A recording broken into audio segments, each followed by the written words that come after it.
120 seconds.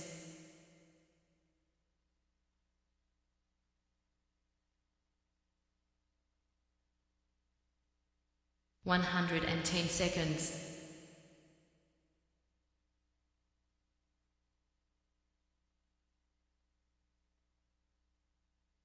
100 seconds.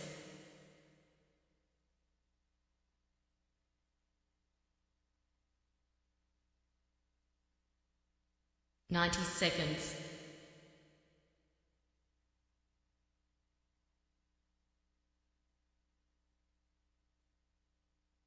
80 seconds.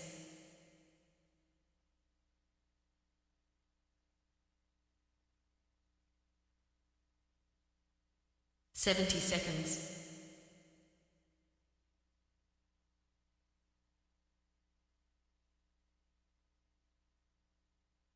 60 seconds.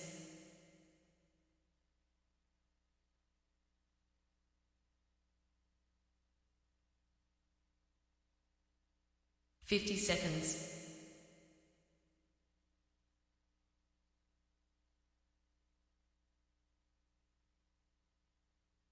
40 seconds.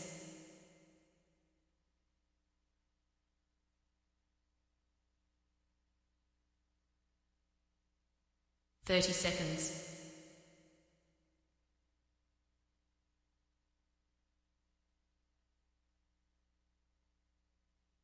20 seconds.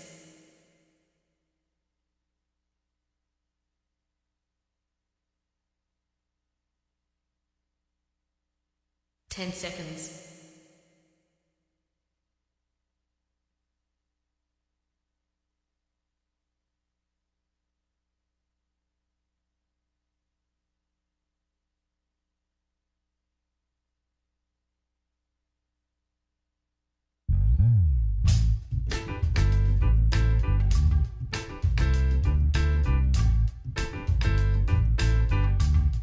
'Hi, my name's J.C. McCauley. I'm Nyesha McCauley, and you're watching AccessTV.org.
All right, my friends, once again, it is indeed time to get our talk on. It's Morning Talk with me, your host, J. Stan McCauley, along with the champions of talk. This morning, talk champion in the house, none other than the one and only Jonathan Small. Good morning, Jonathan. How you doing? Doing fine, Stan. It's a pleasure to be back here again, as I say every single week. How was your weekend? Weekend was nice. I mean, trying to enjoy yourself. Some issues I wanted to attend, couldn't attend, work schedule, and then it's trying to get yourself recuperated. It's like a lot of things were just happening this past week. Yeah. And right off at the bat, a good friend of the family of the woman that was murdered last week just was not able to attend the vigil. And that's one sad incident after another sad incident. It seemed like over the past couple of weeks. But trying to stay focused, trying to stay positive, trying to have the right outlook the best you can. And I know you've been busy with your political campaign. Yeah. Real busy. Been out on the campaign trail, knocking on doors. Yeah. We got a semi big announcement coming up, but yeah, we're doing just fine. Very excited. A lot of stuff happened. You know, it like rained all this week. Yeah, the It's rain. gonna rain later on this week too. Rain kind of made a damper on many things. Yeah. Well, there's plenty of time to talk about the political season. Yeah, we'll talk about I don't that want to stuff get into later. something we really can't finish. Yeah. You know, I and can see Jonathan's chomping at the bit to get into this. But Yeah. it's just, Well, it's highly interesting. I mean, the big endorsement. I mean, you seem real confident and relaxed. Like, you know, no setbacks or nothing. I don't know. no setbacks. Okay. Just forward progress, Forward Jonathan. progress. That's a good Oh, yeah. way Oh, yeah, to yeah. think. I Yeah. think. Yeah. Two things you got to remember: democracy begins November the 7th. Yes. Yes, that's when it begins. Yeah, the fight for democracy. Well, don't September the 12th comes before The September? 7th of November, Oh, so you're not. a day to remember. All right. Well, let's talk about that in depth. Obviously, we get enough time. I don't wanna They're get doing give Jonathan a cliffhanger. There we go. Yeah, that's our Dallas TV show used to always have them cliffhangers from one week to the next. Dallas, J.R. Ewing. Right. Kind of ironic. We're going to be talking about Texas. Well, again that was my today. transition to today's guest. I know he's from Houston, right? Yes. Houston. Dean Martin did a song, Houston. Remember Dean Martin? Houston. I remember Dean Martin. Yeah, Dean Martin. Dean Martin, Dean, yes. Yeah. I don't remember that song. I think I remember a little bit of it. Yeah, Houston. Mm-hmm. Houston. There's the song, Houston. Very popular song, Houston. Yes. Well, it is Monday. That means we've got guests coming in here from somewhere around the world, somewhere around the country, as we do each and every Monday. So, Jonathan Small, you got the floor, my friend.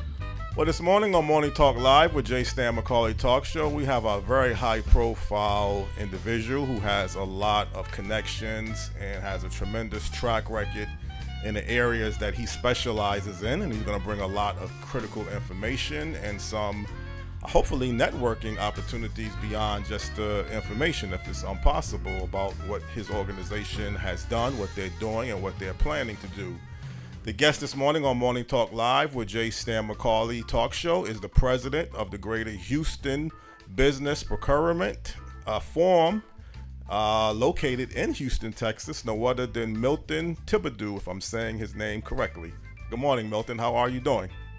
Good morning. How are you? Doing fine, Milton. It's a pleasure to have you on the program. Could you kind of let people know a little bit about yourself and background briefly before we get into our topics of discussion? Well, as you said, I'm Milton Thibodeaux, and I'm the president of the Greater Houston Business Procurement Forum. My background, of course, is comes back to the universities. I'm originally from Port Arthur and went to school at Texas Southern University, graduated my undergrad in accounting, BBA in accounting from Texas Southern, and I have a master's in business administration from the University of Houston. And of course, I had the opportunity to work for, in particular, one CPA firm in those days, Grant Thornton, an international CPA firm that actually had a contract with the U.S. Department of Commerce to provide management and technical assistance to minority firms and entrepreneurs in the 6-county area surrounding and including Harris. Harris County, of course, is the county that the city of Houston is located in. And so that sort of propelled me into the whole minority business realm. Prior to that, I was in oil and gas. When I first came out of Texas Southern, I went to work for Texaco, and I think I had one other stint, a short stint at Monsanto. But for the last, I guess, few years, I've been involved in some sort of small or minority business development as a result of the Greater Houston Business Procurement Forum, or the spent the time that I spent with the U.S. Department of Commerce and their Minority Business Development Agency, which has a program, still has a program, goal-oriented program. And I think that's the other piece. The goal orientation meant that we had to help minority firms get so many loans, so many contracts, bonding. We'd also have to help inventory so many corporations, agencies, institutions that are looking to do business in the minority business community, but sometimes finding it difficult to find those with capacity.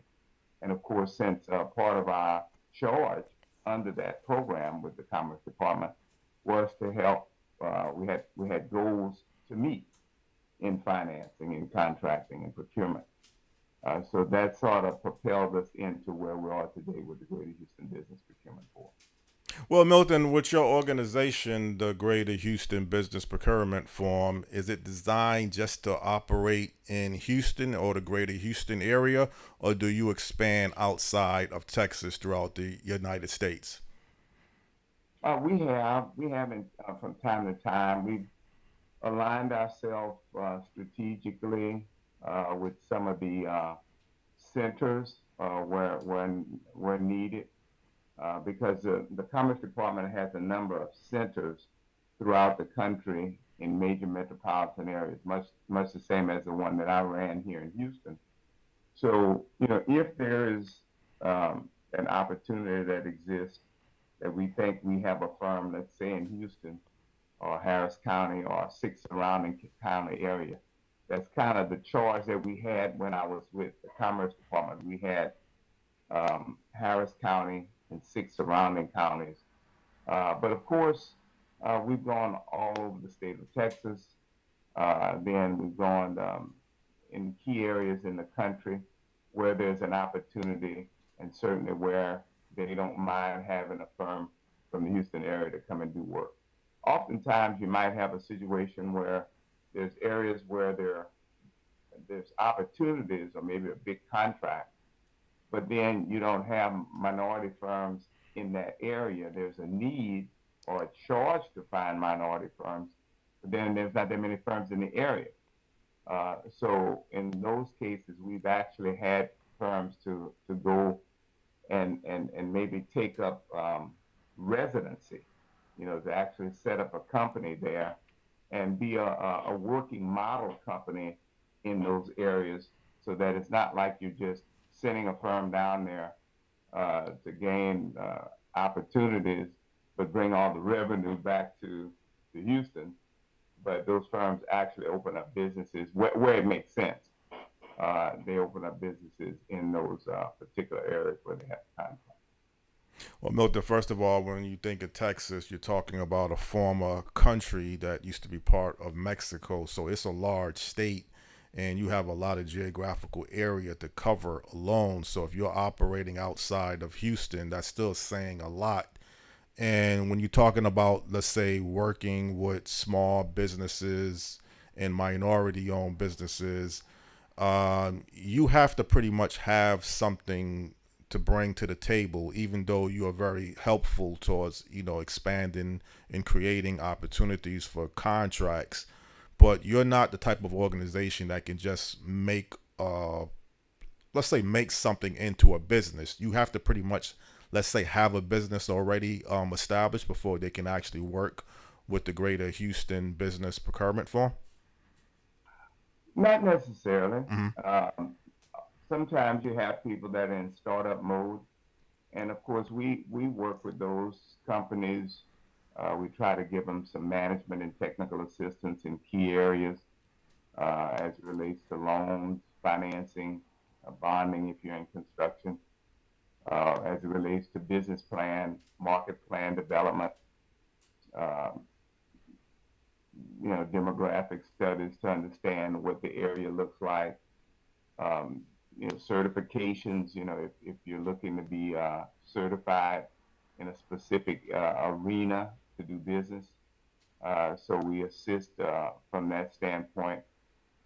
So we have a number of different components that either the Forum provides technical assistance in that arena, or we have strategic partners that we've aligned ourselves with that can do financing, banks that can provide financing, CPAs that can put together financial statements that are so desperately needed in order to get financing, or that is needed if you're trying to get a certification with the city of Houston, for instance, or the state of Texas. So aligning with a lawyer, an attorney that can help and assist. Other strategic companies that help in bridging gaps to certain arenas that we have in the Houston area in particular. So what we try to do is not just take it all on ourselves, but it's partnering, it's teaming with other folks to make business happen for those firms, whether they be in a startup mode, or of course, we always get excited about those that are in business, because those are the ones that hopefully can pursue larger and more lucrative contract opportunities. Well, Milton, when you say you kind of specialize or emphasize a lot on, let's say, small businesses and minority, and also you had mentioned that Houston is the most diversified city in the country. So you have a tremendous amount, let's say, of different, what do you want to use the word, minorities or different races of people located in Houston. So to say a small business, what type of revenue are we talking about when you say a small businesses that you kind of work with? Well, I think what you have to look at, of course, the SBA, for instance, has a size standard. So be it whatever the case may be, if it's engineering, if it's manufacturing. I was just noting here, I think it's in a week or so, NASA Johnson Space Center has a big meeting where they're looking to do business with light manufacturers. Now, from a size standard, manufacturing is by employees. So 500 employees would be the standard for manufacturing. And so we're trying to encourage some of our light manufacturers to go to NASA in a week. They have a chance to actually set up exhibit tables there. So NASA and its prime contractors have a chance to visit with them and kind of better understand what they do, and of course, their capabilities. But it's by NACE code, what they call, formerly it was a standard industrial classification code. But it tells you by code what your revenue has to be over a 3-year period, or how many employees in the case of manufacturing you can have. Milton, can you give us some type of examples of some of the companies or businesses that the greater Houston business procurement Fourm has been useful or beneficial towards, like for a particular contractor or a company that you can say was networking with your organization? What areas were you able to actually help that individual obtain, just as some examples? Mm-hmm. Well, it's a good question. And I would say that it's varied. It could be an office supply company. It could be a janitorial building maintenance. It could be a medical equipment, medical supply company. It covers a gamut. IT, technology is becoming a big thing, even bigger thing out here. We talked about light manufacturing. So it really covers the gamut. It's just that in the Houston-Harris County area, we're fortunate that there's a lot of construction. I think you kind of alluded to that. There's just a lot of construction going on. And Houston being, I think, and Harris County being not only the most ethnically diverse city and county in the United States. But I think they're the most diverse in terms of market segments and market opportunities. And I say that because as you might know, the area we really kind of cut our teeth and still do in oil and gas and petrochemical. But over the years, we actually had a downturn back in 1982 in oil and gas. And so we started looking for another area that we could get into and become more diverse, not just oil and gas and petrochemicals. So we ended up with NASA and Johnson Space Center. And of course, that came all the big prime contractors out there, the Boeings, the Lockheeds back then, the McDonnell Douglases, the Raytheons. But from there, we had the largest port in the United States in terms of foreign tonnage. So our port is ever growing. They work closely with the U.S. Army Corps of Engineers, so we've developed good relationships, certainly with the Port Houston, Port Galveston, which is not very far, Port Arthur, Port Beaumont. So when you talk about marine work and marine construction, we've got a lot going there. Of course, our medical center is the largest. Texas Medical Center is the largest medical center in the world, along with some of the top hospitals like MD Anderson Cancer Center, the top cancer research center in the world, Texas Children's Hospital, the top women's care center, and of course some of the other major projects that we have going on there in the medical center.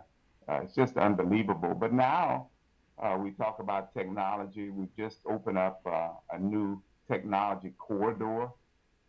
We found out that we wanted to be better in technology. So we have what's called the ION, which is the hub building of our new technology corridor, green corridor.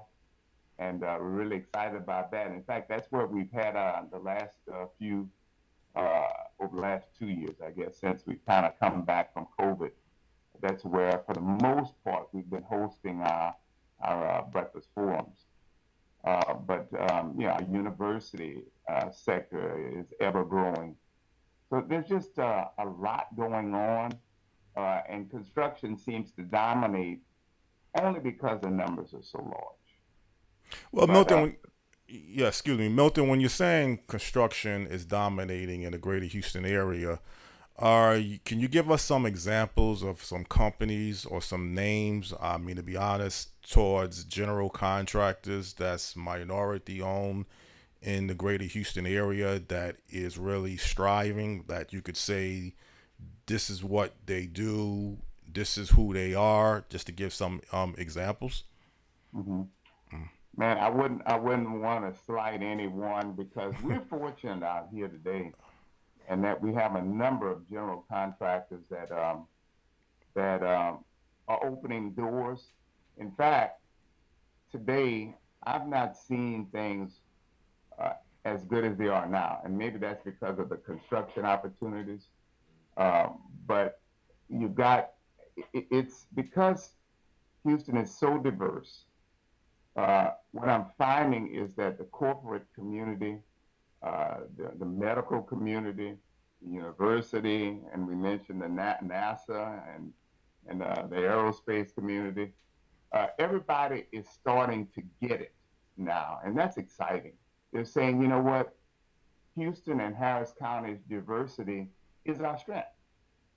And so everybody is starting to come on board. Hospitals like Methodist Hospital or Baylor College of Medicine, universities like Rice University, those were private institutions. So it was very difficult to get in, get the work, break barriers in those areas in years past. But all of a sudden now they're coming on board. And so therefore some of our big general contractors, and like I said, there's so many. I think about McCarthy, for instance, we were just talking to them just the other day, and they're doing a lot of work in marine construction. We've got a big project that we're finishing up. We're finished up on pretty much. It's the Northeast Water Purification Plant.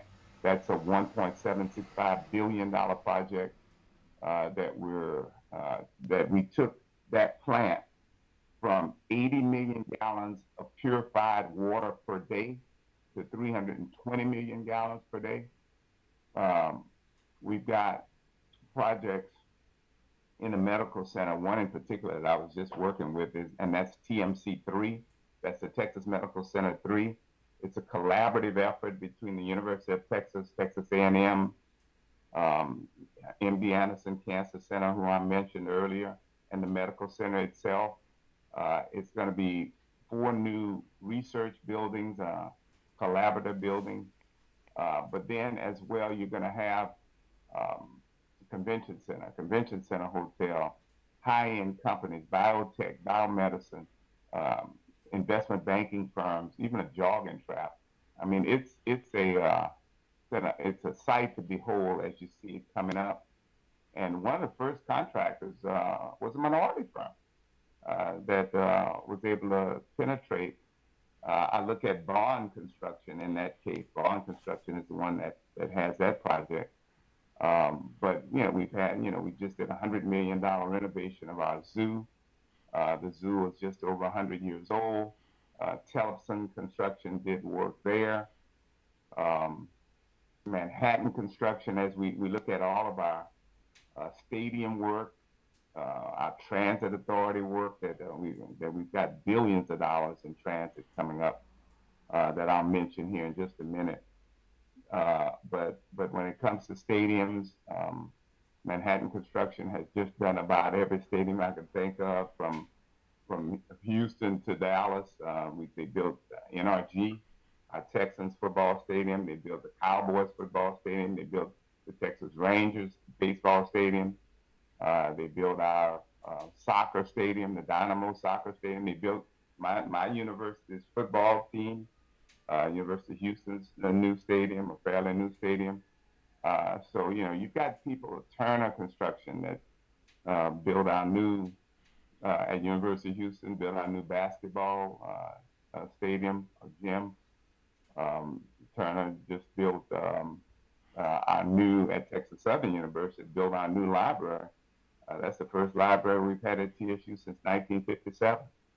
So those are, and there's so many others. I would cite, I mentioned a few, but there's many other GCs. We've been fortunate. I was just talking to Skanska USA just a bit ago, and they built a lot of major structures in the Houston area, even down to a garage where we hosted our breakfast, a parking garage at the Houston Community College. Houston Community College is one of the top community college systems in the United States, and right next to it, they just built a garage, and the first person, one of the people that closed that garage out in lighting, was a minority business. That firm did all of the lighting in that parking garage. It's a night campus, so which is exciting. And in each case, I can cite numbers of minority firms that have been successful in getting opportunities with these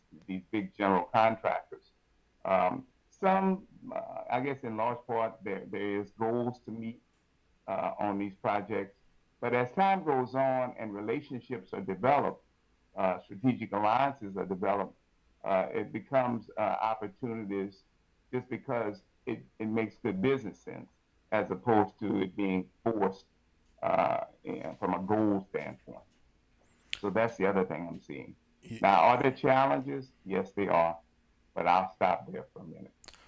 Well, Stan, 2 things. I kind of wonder if you have any questions or any information or commentaries you want to add to the show or ask the guests, feel free. I don't know if you have anything you wanted to ask, but then I want to ask you a question too.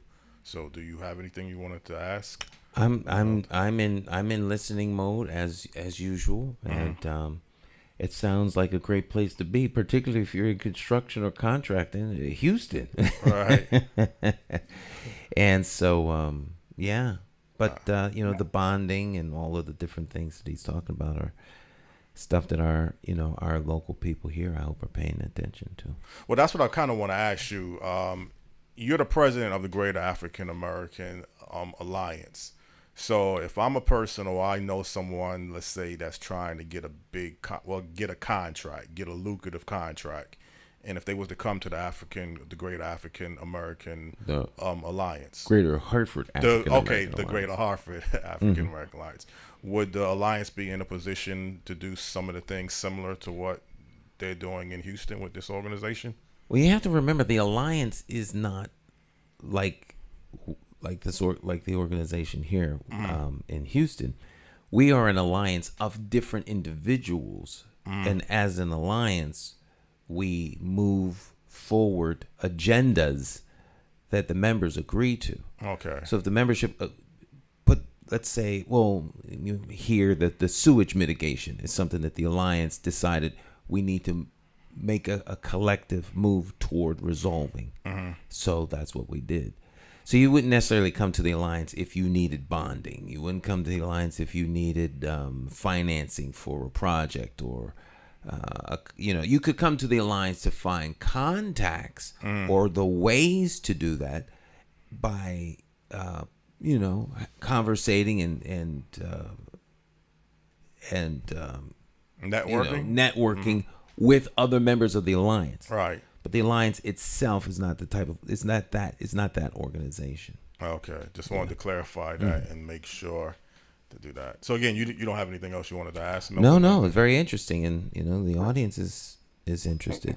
Okay. And guys, if I might, and this might help you as well, because one of the things that I would like to do, and I want to thank you again for giving me this opportunity, because whether it's Hartford, whether it's New York, whether it's Boston,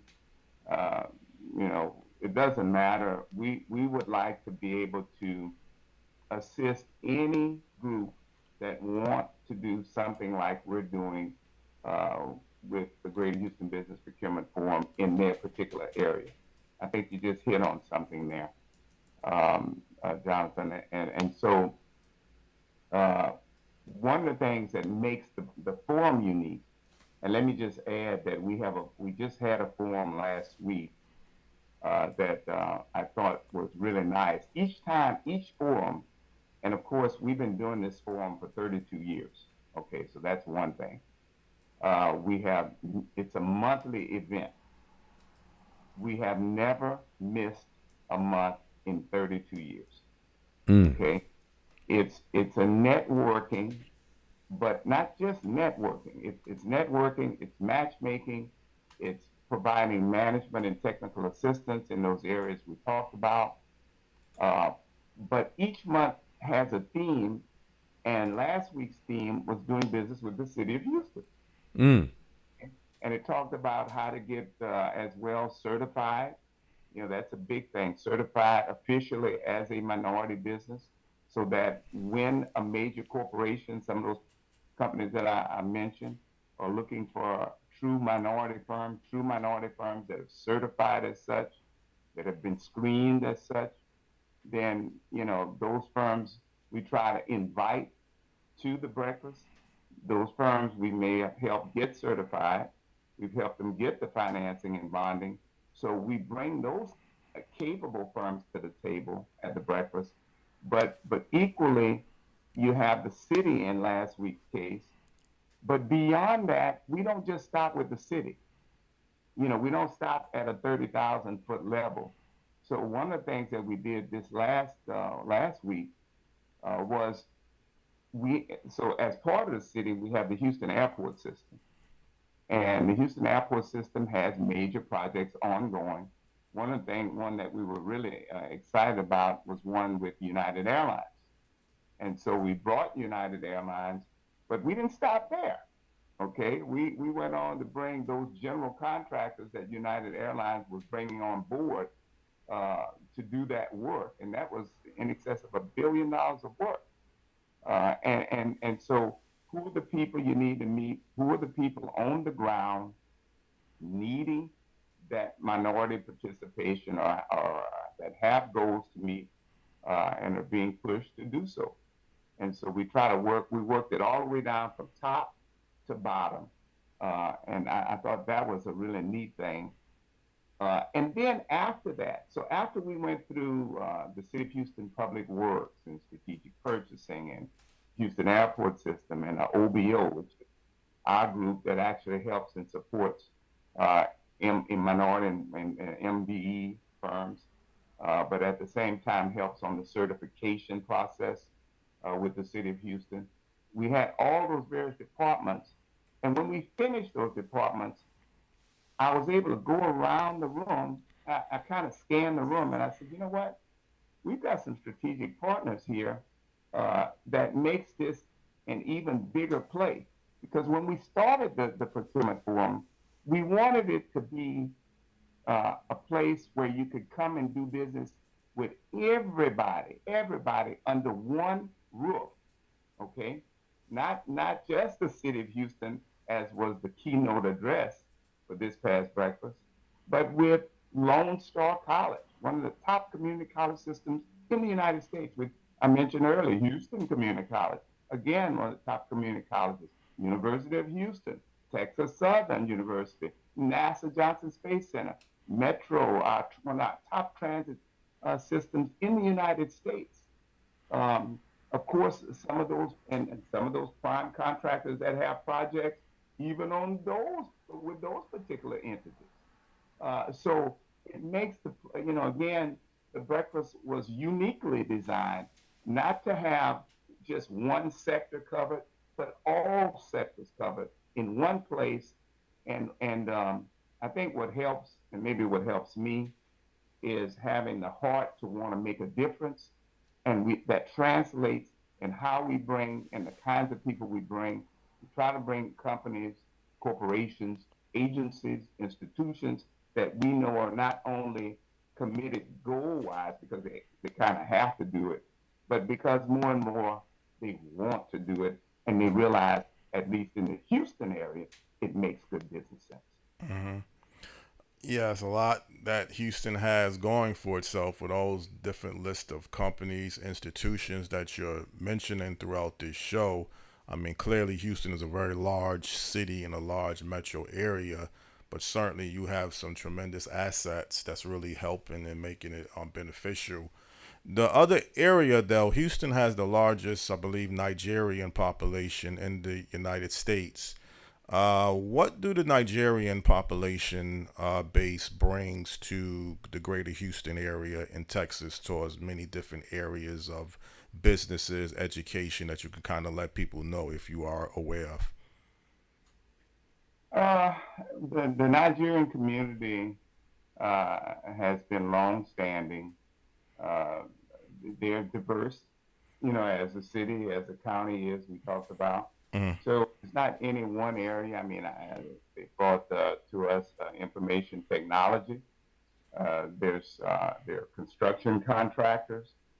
There are service firms, which includes professional services like architects and engineers, all the way down to CPAs, lawyers, the legal aspects of what is needed in the minority business community.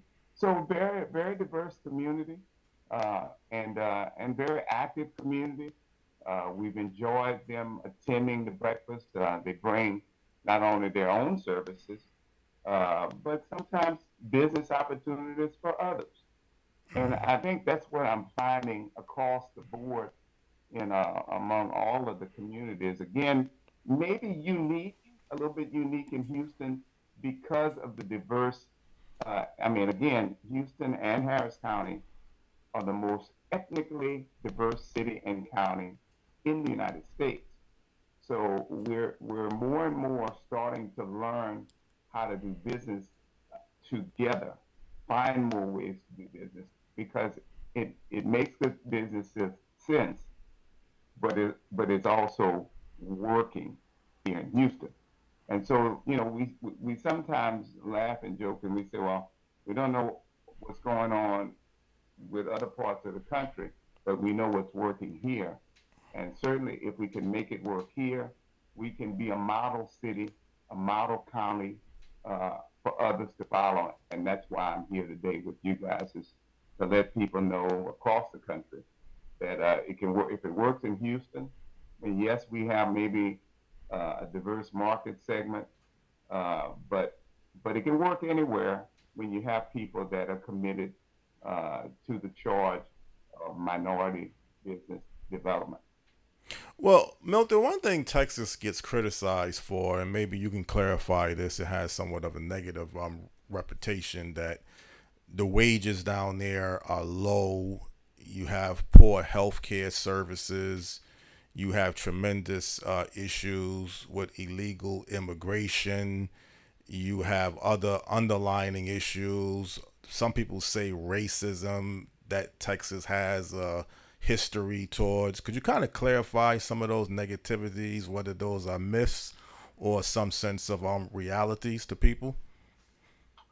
Uh, that's a tough question, Jonathan.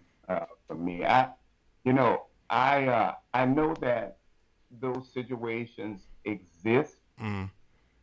but we work so hard, over so many years to dispel those things, even though they're a day to day occurrence.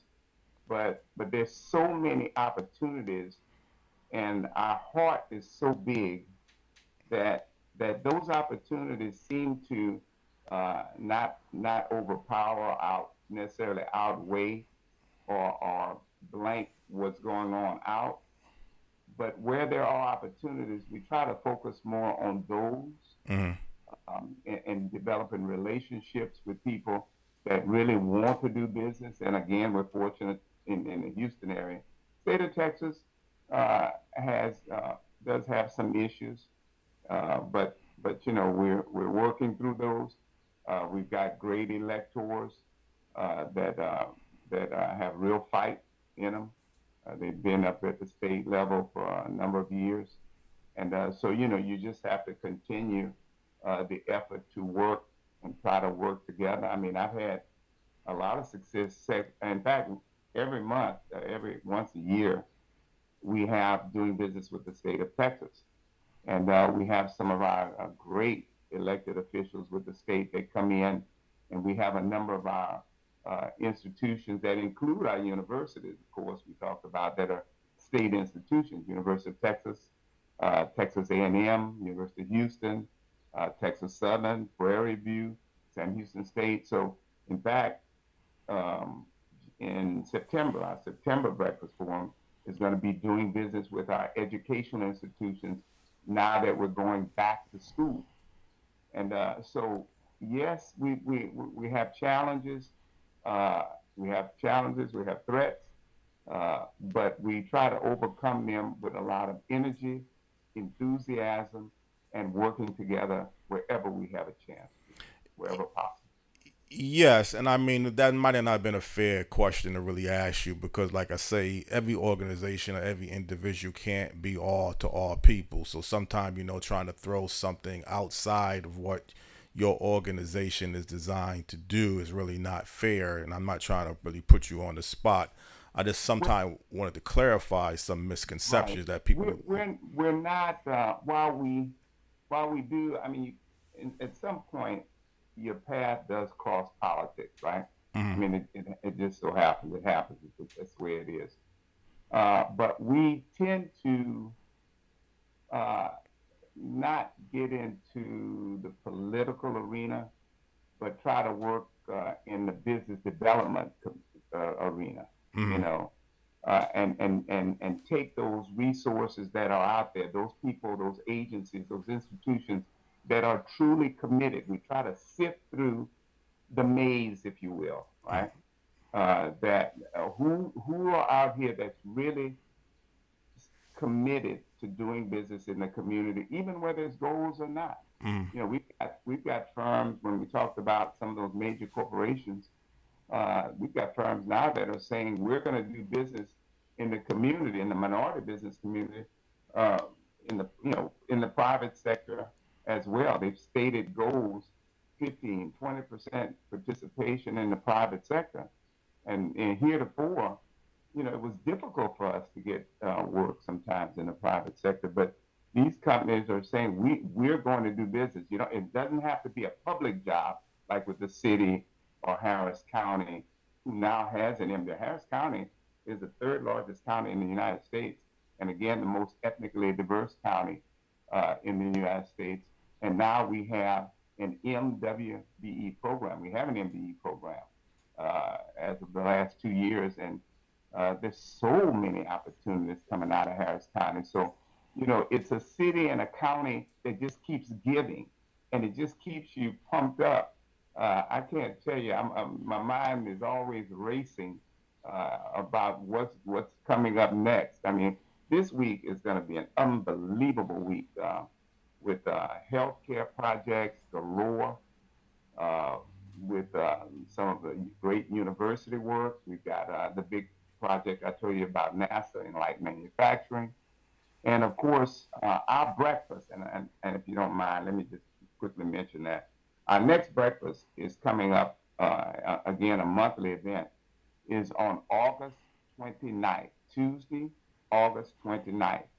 The breakfast is usually from 8 a.m. to 11 a.m.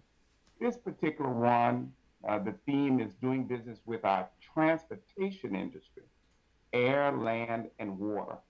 So we're going to be bringing some of our top agencies, institutions, like the Metropolitan Transit Authority, like TxDOT. TxDOT has a huge project that they're going to be undertaking to kind of alleviate a lot of our traffic areas.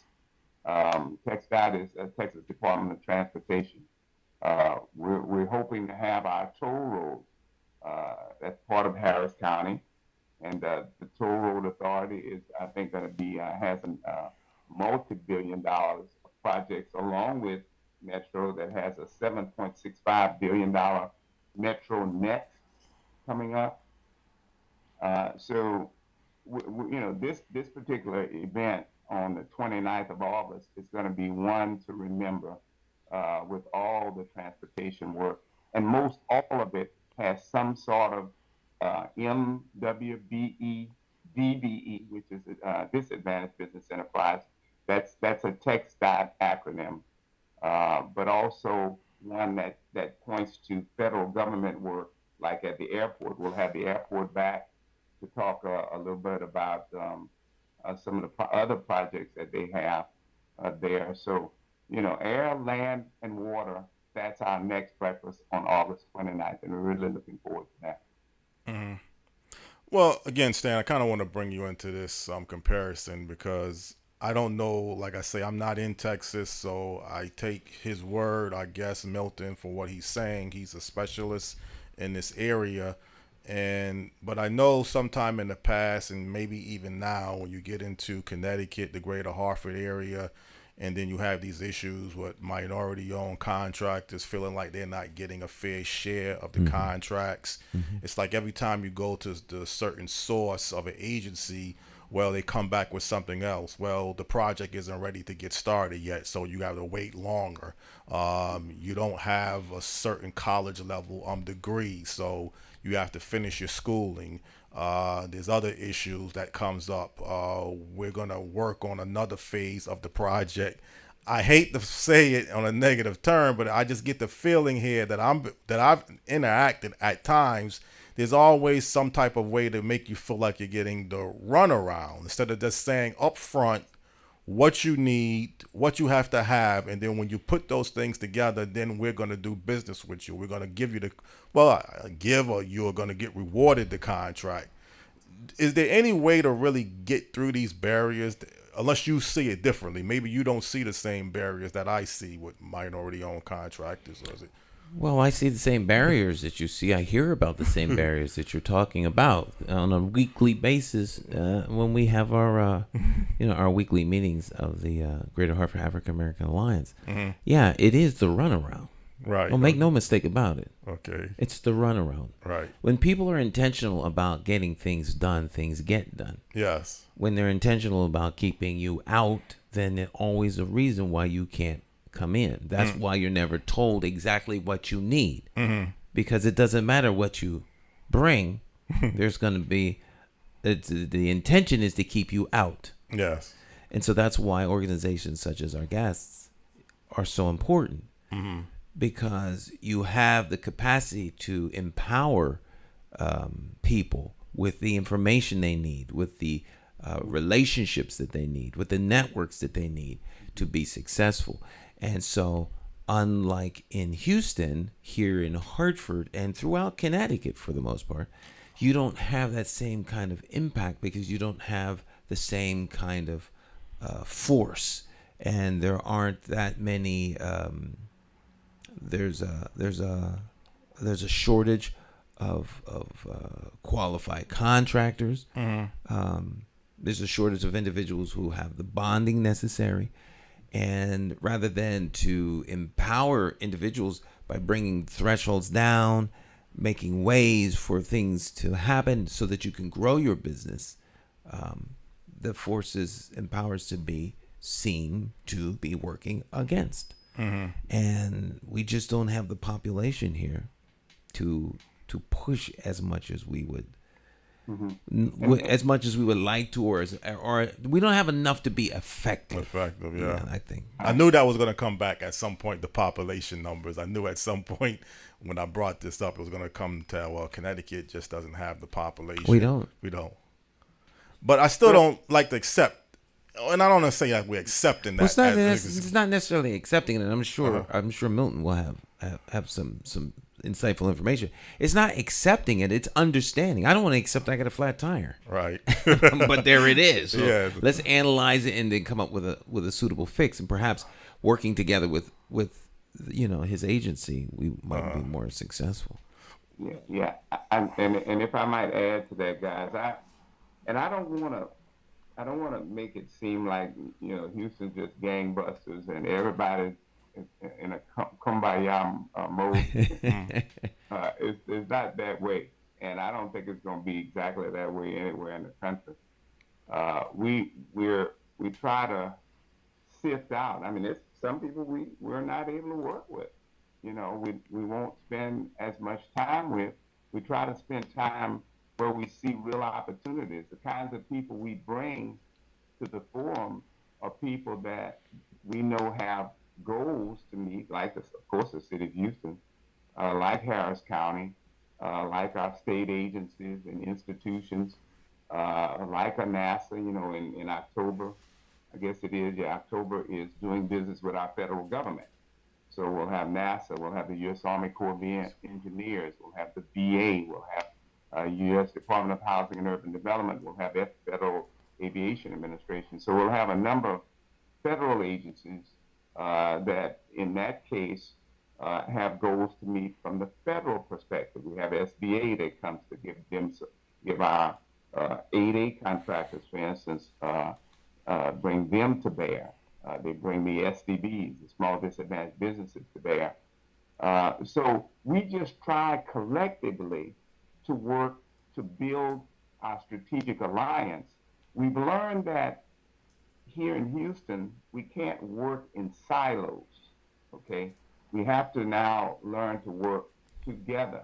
And that wasn't easy, because everybody has to maintain their budgets too. And so they've got to be effective in showing what they're doing. But what we found as well is that we can do more for each other if we work together. If, let's say, Metro, and I'll use the Transit Authority, and a simple thing, let's say that they're always looking for a minority, or in their case, a small business enterprise that can supply tires, okay, tires. And so they're struggling to get minority participation with tires. There's some areas that they're not getting the participation, or I don't say minority, but small business enterprise participation in Metro's case. But what we've done is they've assembled a strategic alliance team, which includes us and includes other agencies of like and similar mind to us.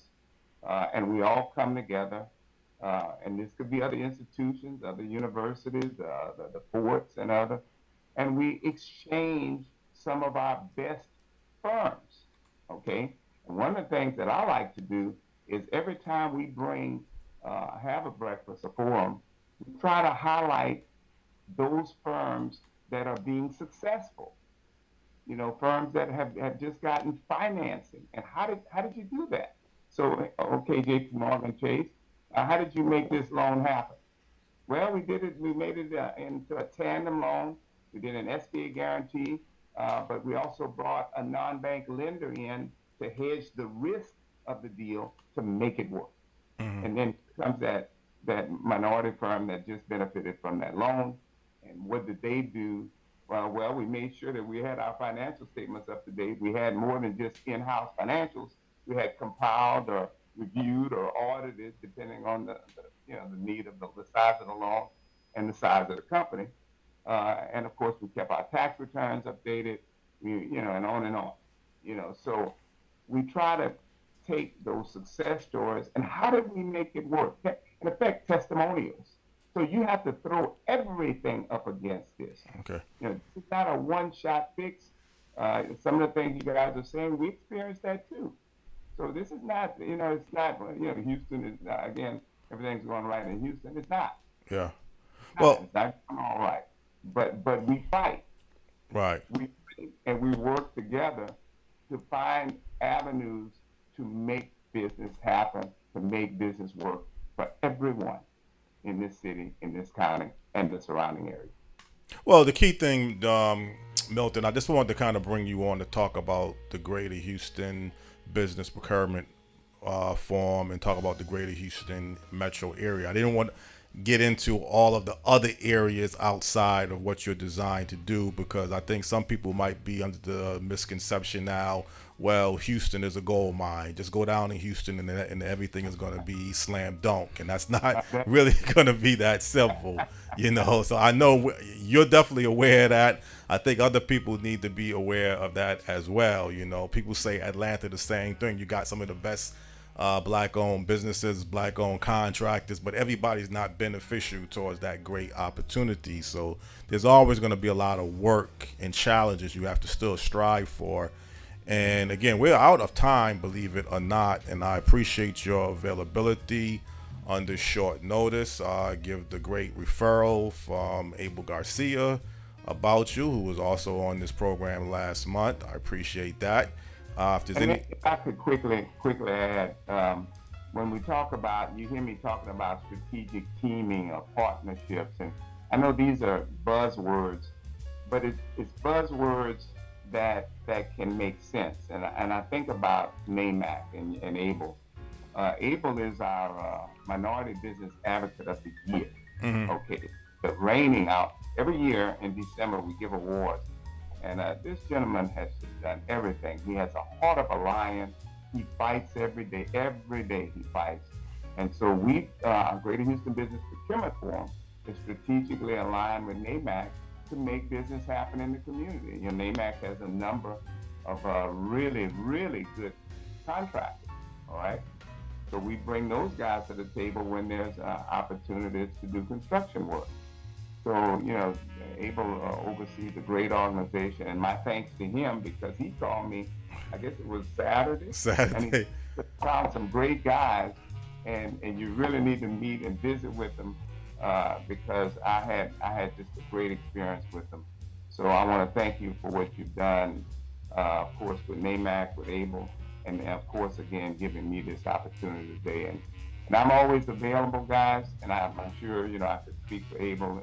He's the same. He and I are cut from the same cloth. Mm-hmm. So we're there to help you, and if you can help Hartford or anywhere else in the country, we're here. Oh, that's a great feeling to hear that from you, Milton. It was our pleasure. I appreciate you again being available under short notice, and keep up the good work with what you're doing down there. Thank you. All right. All right. Well, thank you very much, sir, for tuning in, for joining us, and being available to tune in with us. And we'll absolutely, I'm sure Jonathan will be reaching back out to you. And I gotta get in touch with you, see if he can come and talk to members of the alliance. So thank you, sir. Thank you, guys. Thank you so much for this opportunity. Okay. All righty. God bless you, Milton. All right. I'll do that. All right, great interview. Yes. all week trying to get another guest, working on an entertainment guest, and it just wasn't working out. So you got to readjust your decisions, what you want to do. And I felt, okay, let's try to network and see if we can get some business opportunities. Took the off ramp off the entertainment highway. Yeah. And get back on a little later on, huh? Right. Well, I wanted to do an entertainment show at least once a month, and we had sports. I guess you can say that's entertainment. We had people. We talked about sports earlier during the month with Jerry Cooney, former professional boxer, but straight out music or entertainment or television. Was not able to pull that off. And at the same time, thinking it could be beneficial because, like you say, you wouldn't like to invite Milton. As a guest possibly to the Greater Hartford African American Alliance, so build that networking branch, because there's a lot of issues that people could say, well, the opportunity is out there, you should be able to take advantage of it, but again, you gotta be real with people and be sincere with people. Do you really want to help people?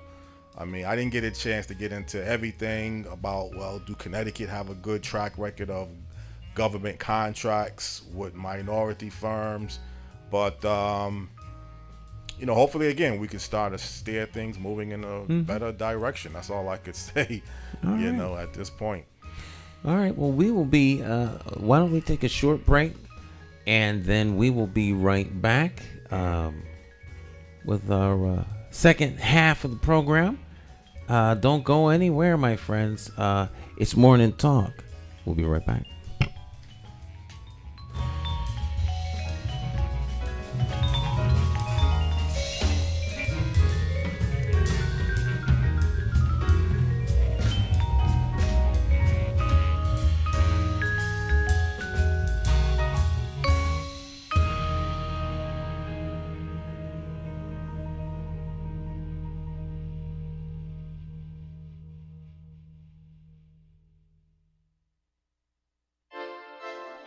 Hey, Hartford, Connecticut, I'm talking to you.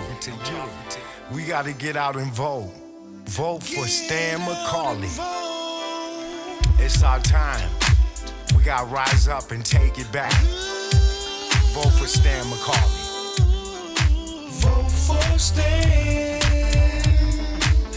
You got to vote for Stan McCauley. Vote for Stan.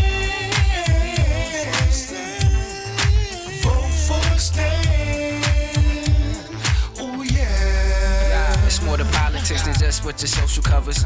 And it ain't somewhere written down in bold letters. Don't just take my word for it, do your research. Think of your future, look at your bigger picture. Suit and tie, clean up, unity for the righteous. Plotting on action, hands-on access. With a light source vision, door-to-door knocking. Guerrilla style marketing, brainstorm as a collective. Real neighborhood suggestions. Only we know what it is where we living. To make real life decisions. Move on facts, make it manifest back. You gotta vote for Stan McCauley.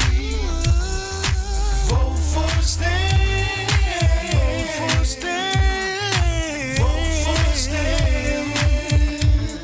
Oh yeah. Look at your city. Stop. Take a look around. Is opportunity flow into your house? Are you working? Wait, can you save some money? And is your neighborhood safe? Or is it a homicide every night?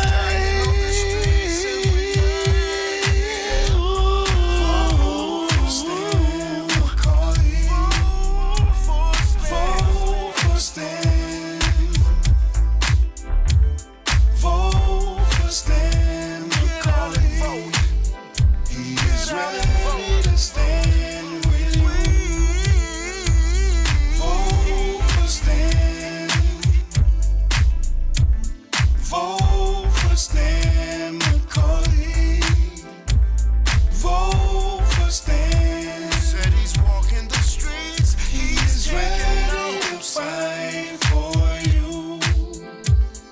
vote for Stan. 6-point plans and vote for Stan. Look at my people. Look at our young folks. Look at the neighbors. Vote for Stan. You gotta vote for Stan McCauley. Vote for Stan. Vote for Stan. Vote for Stan. Ooh, it's time to make a difference. Get out and vote. Get out you and vote. Go and vote. We can change it, yeah.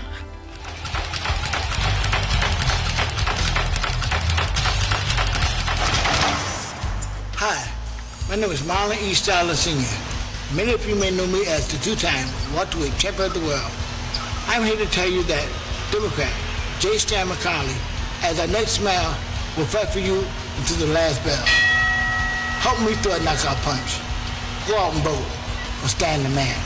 My name is J. Stan McCauley, and I approve this message.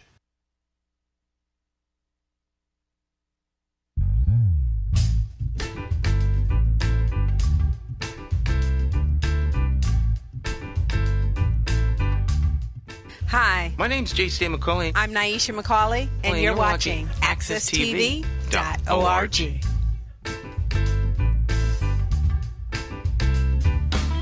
All right, welcome back. Morning Talk. J. Stan McCauley along with Jonathan Small. So, let's jump right in there, Jonathan. He was a great guest, by the way. Yes, I appreciate that. Really never heard of him, but certainly when you get a good referral, and they gave us a good referral, Abel Garcia, so that's a good thing, when somebody can vouch for you, because people don't really give referrals unless they really believe in Unless they believe in you. you. So I don't think we should take that lightly. Not at all. Nothing like a referral or an endorsement. Exactly. You said you had some news that you might want to share. Well, I'm not. I don't know. We'll share that just right now. But okay. Yeah. But some announcement is going to take place. Oh, I mean, it could be. Could be maybe could be. But why was you saying that November the 7th is more of the date? Well, democracy happens on November the 7th. Okay, so democracy happens on November the 7th. All right. Yeah. The 12th is not democracy. All right. It's like a union vote. Yeah. Democracy doesn't happen in a union vote. The members of the union vote for their leadership. Right. See, if it was democracy, Chief Thody would be gone. Okay. Because there's been a vote of no confidence by the members of the force. Yes. But he's still there. So their vote doesn't matter, does it? No, it doesn't. Same thing with, it's not personal. Ravella, public safety commissioner, right? 2 votes of no confidence by the state troopers, but he's still there. All right. So that's not democracy. Democracy, change happens when people have a vote, a democratic vote. So democracy is not 44 people, 46 people voting for a candidate. That's not democracy. It's the party. I'm not speaking against what happened. I'm simply suggesting that it is not. That's not democracy. 46 people out of 100, out of like 50,000 folks in the party. Yeah, you're talking about the previous Democratic convention last week. Yeah. Was you surprised of the outcome, or was not at all? Not at all. Not at all. See, I expected that outcome. Oh, you did? I think some people were surprised. Yeah, I was under the impression thinking maybe Senator John Fonfara was gonna. I gotta be honest. I just thought that political clout he has with the DeBellas, if that's maybe that has changed though. Evidently, I just thought once you get connected with the DeBellas, that I thought the DeBellas was actually endorsing Senator John Fonfara. Well, see, you thought. I thought, yeah. There's no proof. Right. A lot of times people think all kinds of things. So the Democratic convention is important, though. Very important. Yeah. Because now you and other candidates have to get a certain amount of signatures. If you want the party's endorsement, you have to get signatures. Right. If you want to represent the party, you have to get signatures.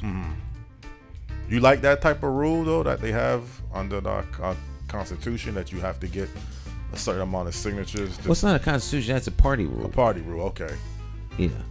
I mean, I have no problem with the party rules. I have no problem. The party's rules are the result of the will of all of the party members. So I don't have any problem with the rules. There are people who do. I'm not one of them.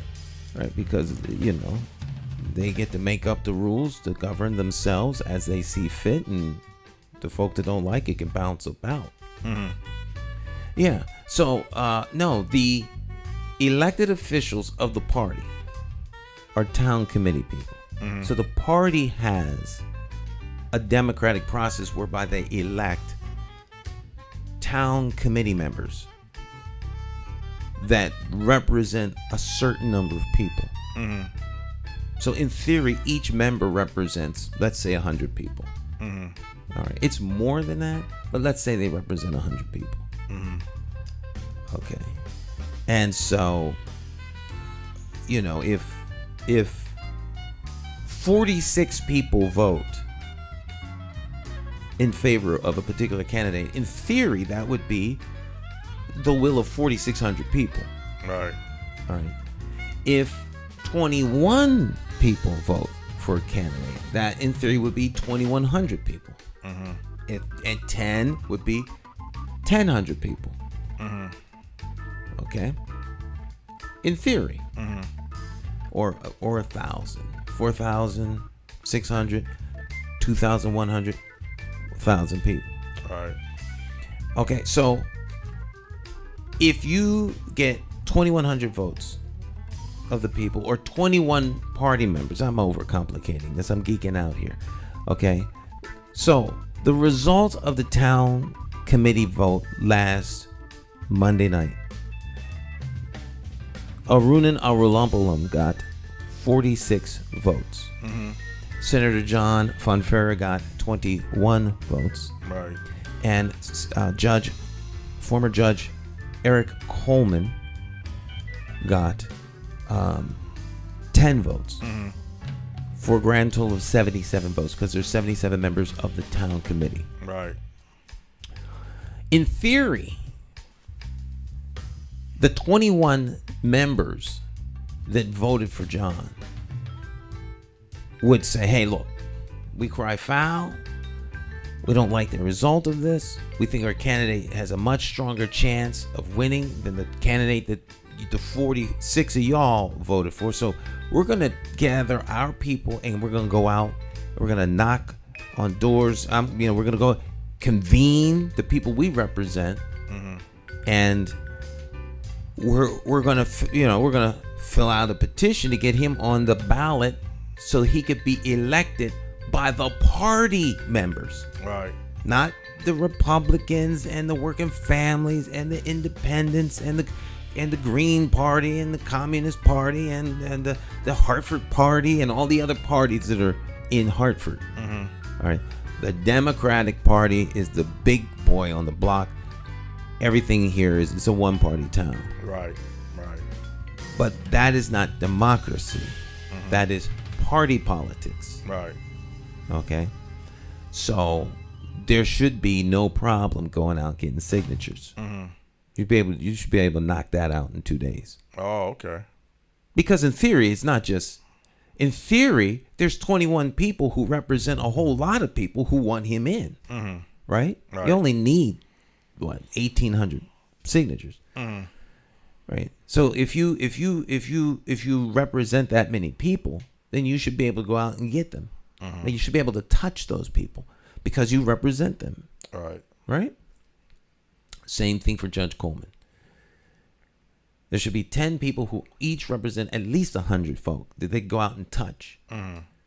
Right? So if each one of those people know 2 people, that's it. Boom. Knock that out in a weekend. Register voters. Not registered voters, registered Democrats. Registered Democrat. Okay. Registered Democrat. Registered Democrats. Democrats. That's that means they're voting. Yeah. Whether you vote or not, I mean, you got to be a registered You don't have to Democrat. be a voter. You need to be a registered Democrat. Yeah, but you need should a vote. Party member. Yeah, you're right. A registered party member. Democrat. Irrespective of whether or not you vote. Mm-hmm. Okay. Knock that out. Now, if you didn't get nominated, I didn't even get nominated. Right. So it was quite clear that the party is not looking at Stan. Right. To come and rescue them. They told me, keep your white horse outside. Right. Make sure it doesn't poop all over the ground. Okay. All right. He said same thing to Nick. Yeah. Right. Same thing to Tracy, Renardo. Right. So not even a nomination. So there's a lot of people who went to the convention didn't even get nominated. Mm-hmm. So really the party is saying, we appreciate you. We know you're good party members, this and the third, but that's you're not what we're looking for today. That's not the flavor we're looking for. Mm-hmm. So, boom. So we have no support. Right. We have no support. So then you have to decide, now that you know you have no support in the party, do you now want to go out and knock on doors and in theory get all those other people to come in, vouch up for you? Right. You don't have the help of town committee people, right? Mm-hmm. So then you have to decide: are you running for the party or are you running for the people? Well, the way I look at it, Stan, I mean, I think it's a good gauge too, though, when you're going out trying to get these signatures, because if you get the 1,800 or 2,000 signatures you have to get to be on the primary. You get a city like Hartford that has had a history of, let's say, 6,000 or 7,000 registered voters actually voting. So if you're getting 2,000, would that be fair to say those 2,000 people now are going to turn out and vote for you in November? It's not even that's not even the case. No. See, I thought that was because people will sign on many, many petitions. Folk like democracy. Right. So they want you to have a chance, a shot. Okay. So we have plenty of people who've signed our petitions as well as everyone else's. All right. So that don't mean that they're going to. So that doesn't mean they're going to vote for me, or that doesn't mean that they're going to vote for another candidate. They just give it. You want a shot, so they sign. Go for it. Okay. Knock yourself out. Right. They know who they're going to vote for. They're not going to tell you. Although some have told me. That guy yesterday told me, "Oh, I'm not going to vote for you. Oh, I'm not supporting you." Right. He said it very nicely. Did you ask him why? It didn't matter why. You don't argue with him. Waste my time. Try to convince him. He was very frank and to the point. Yeah. I'm not going to vote for you. Yeah. And another guy told me, I don't need this. No, you're not my party. So, well, I'm a Democrat. He says, yeah, I'm a Republican. Right. Okay. All right. Fair enough.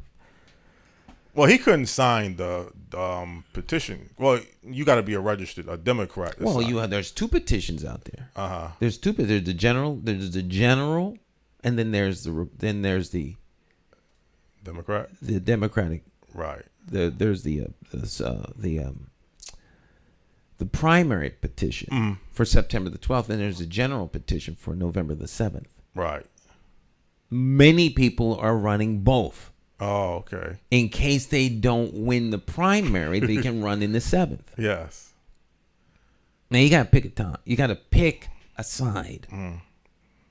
Well, Stan, let's cut through the chase. And the reason why I'm supporting you is I think you're the best candidate to serve the people that really needs the change or support or be able to make a difference to make the city better. I appreciate you. Yeah, I appreciate that's the number. Serving. My issue is if for whatever reason you're not going to be elected, who would you be willing to support? And I believe you said you don't see anybody. So I see no one I'd be willing to support. That's why I'm running. But you can't still try. I guess like a presidential thing is different. Like if a candidate loses, one time Ronald Reagan selected George Bush after he lost in the Republican primary or whatever that they had. But even the vice president still can't. I guess he can.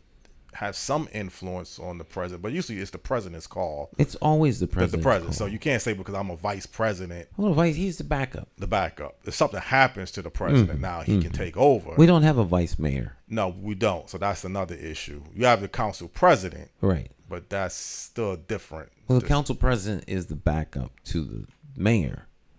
If something happens to the mayor, he can't serve, then the council president by charter becomes the chief executive. Right. Yeah. But I mean, it's a sad cry, though, that for what these issues are affecting people, I don't even want to get into the horrific crimes of late. But even public safety, how agencies are running, DCF, did they drop the ball with the little baby? I mean, there's so many magnitude issues that people should look at the best interest of the people. I mean, now, if you're going to use the people to say, well, we're going to do this for you just to get your vote, and then when you get into office, you're going to do something totally different, then it's better to know I can't support that kind of person. You know, if that's the game that you're going to play. You have to look at the track record. You have no idea what a person's going to do in the future. Mm-hmm. No one does. Right. So the only way you can really tell what a person might do in the future is what they have done in the past. So right. What does their track record say about their willingness and their capacity to deliver what they say they're going to do? Mm-hmm. And in the Senate, there's nothing that we can look at. Former Senator Eric Coleman, former Senator John Fonfara. Sure, you can look at their record. Their record. They got 36 years of record. But I mean, nothing that you could say a particular policy that was beneficial to the district that they represent. I have a whole commercial about the lesser of two evils. Lesser of two evils, right. So you don't believe in that That's not a new commercial. That commercial ran the last time I ran. Right. The lesser of two evils is still evil. Evil, Not to suggest that either one of them are evil. Right. But if you don't, you don't have to choose the lesser. You don't have to, right. Right. Well, you know my motto, and I might not be able to do it. You know, I will vote for you, but for whatever particular reason, you're not on that slate in November, and I don't see a particular candidate that You have to vote your conscience. I got to vote my conscience, but I don't pull that lever. I just go in there. I don't see anyone that I really want. I go to vote, like I told you before. I sign up. I'm going to go inside the voting booth. But if I don't see anybody that I truly believe in, well, I just don't pull the lever down. But then I don't know if that's taking my vote to somebody else. No, your vote never goes to someone else. If you don't vote. If you don't vote, then you cast no. You really a no vote is to maintain the status quo. Oh.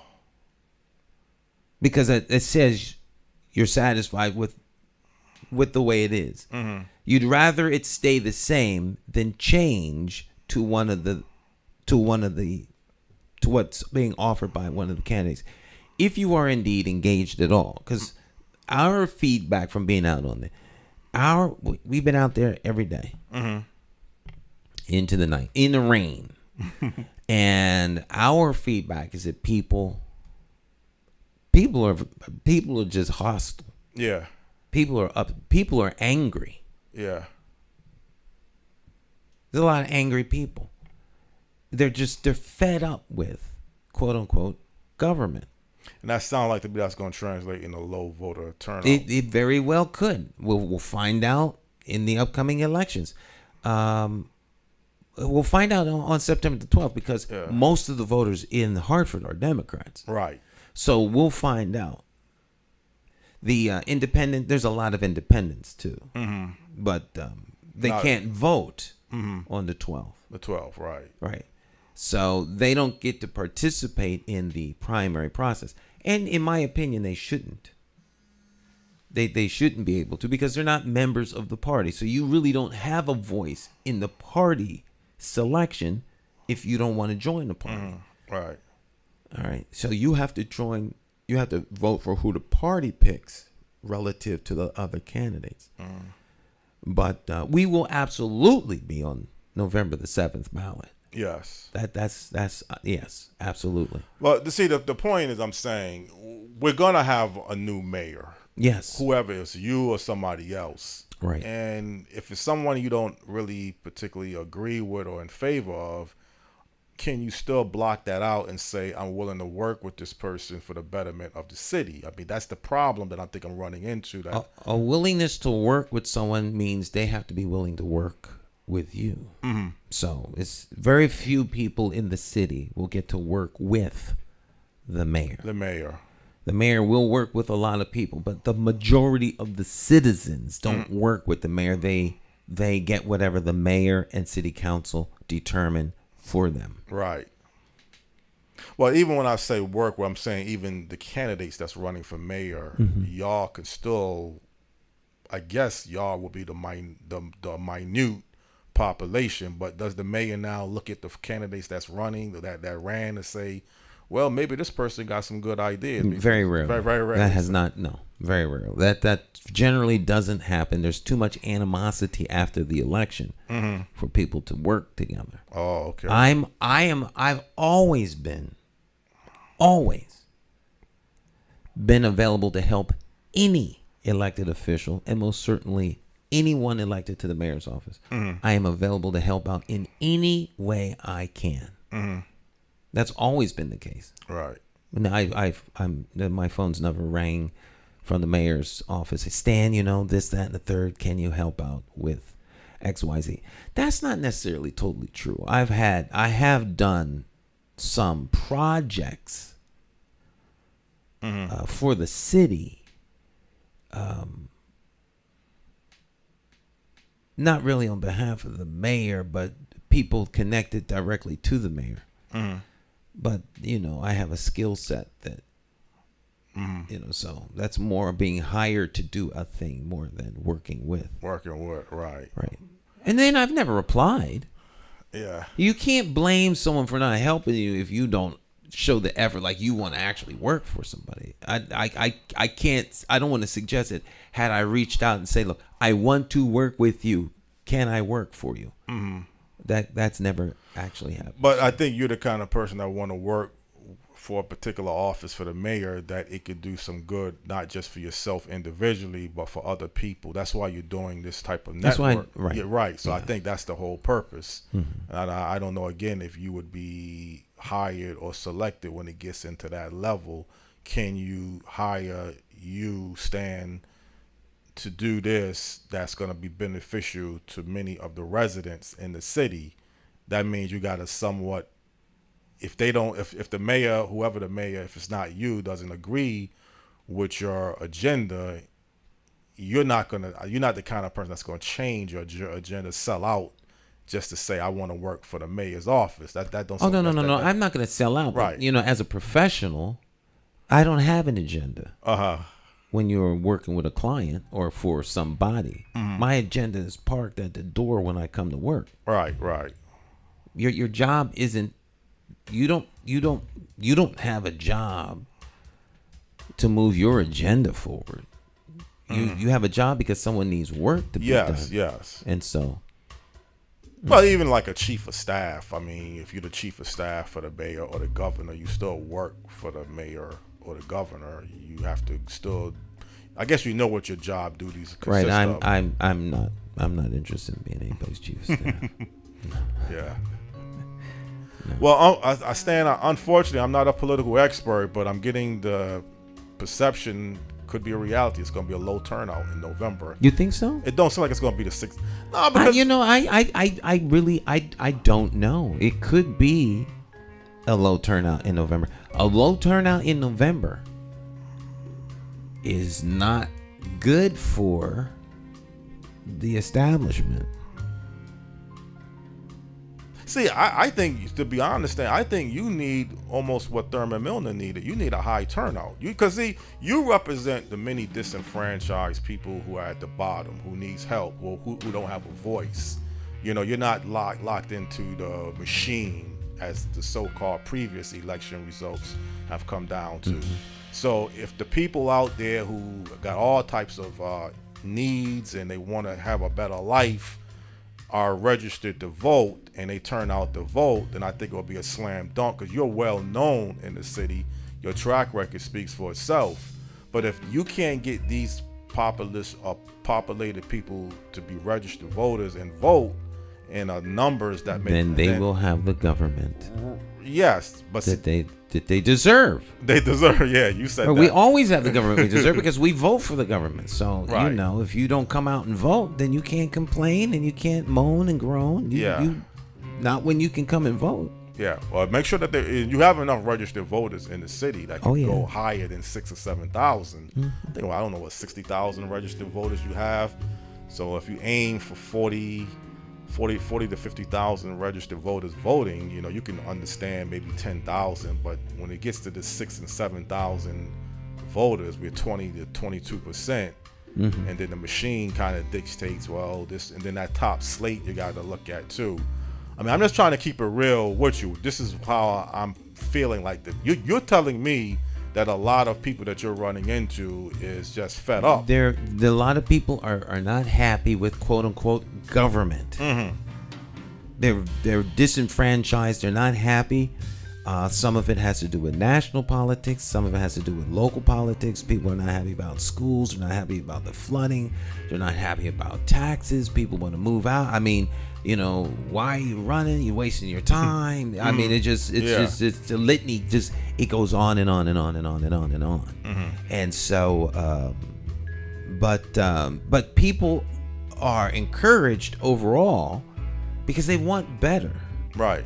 But they're frustrated and they're tired, and they're tired of being disappointed because they invest their hopes, dreams, and aspirations, and heretofore they've not realized they're not getting back what they want. And the thing that I think is a little frustrating is that I could see them giving up. They're just saying, like, forget it. Yeah, you know, just disconnect. Well, the people that's giving up, if they don't have no other alternatives, they shouldn't give up. If you're at the bottom of the spectrum, you may not be able to get out of the city just like that. Some of these people can get out of the city. They're giving up and leaving. Leaving, okay, so that's the thing. Right. Not everybody. Make no mistake about it. The people I'm talking about these are people with houses. Oh, okay. I'm talking about Blue Hills. Blue Hills, yeah. West End. Right. Okay, that's where we've been concentrating, and I'm telling you, people aren't. Well, that's a bad sign, because you're talking about people that, like you say, homeowners, people who brings tax base to the city, and if they're at the point, I mean, there's certainly a lot of negative issues of public safety. I mean, there's things that I could clearly see why you would be dissatisfied for, but if you have something invested in the city, like a home ownership, and you're saying, I can't buy into this, man, anymore. Now, I was under the pressure. I'm talking about the disenfranchised people who have nothing. But the disenfranchised are really bad off. Yeah. Because they, in my opinion, they continually are exploited.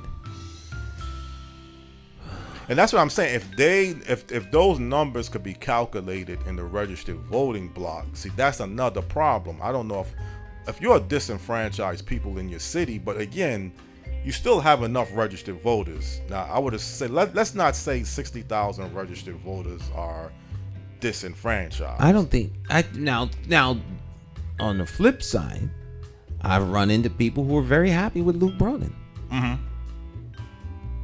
They're very happy. Right.